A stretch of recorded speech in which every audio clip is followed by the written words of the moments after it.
Assalamualaikum warahmatullahi wabarakatuh. Salam sejahtera, salam Wix TV dan salam Aidilfitri buat semua.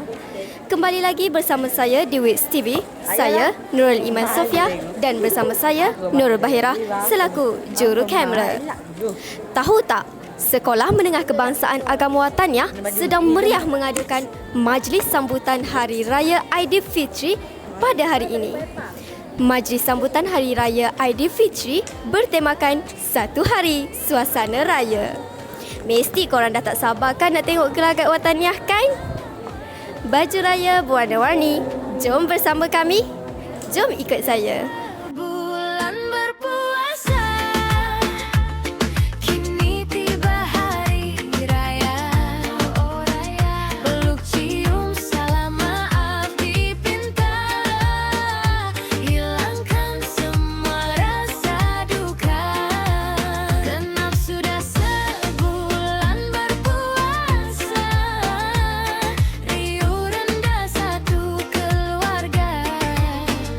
Apa yang membuatkan sesuatu sambutan hari raya itu rasa meriah bagi awak?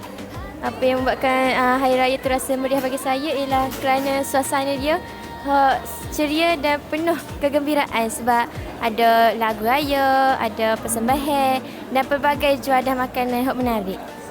Bunyi takbir, rumah papan bercahaya lembut atas meja terhidang lemang manis.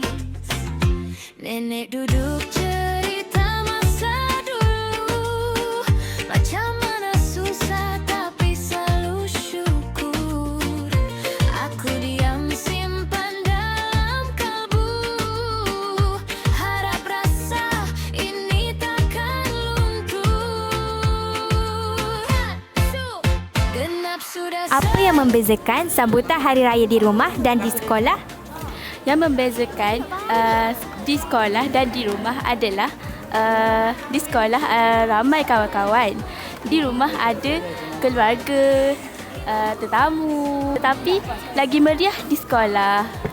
Genap sudah sebulan berpuasa, riuh rendah satu keluarga, nyanyi sama lagu hari raya. Meriah betul majlis sambutan Hari Raya Aidilfitri pada hari ini.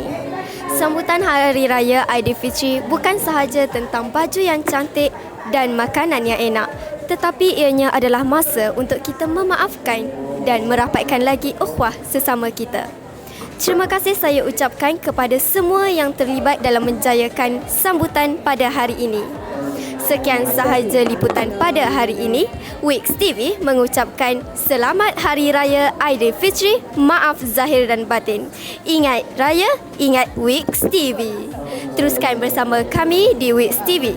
Wix TV, kreatif, aktif, positif.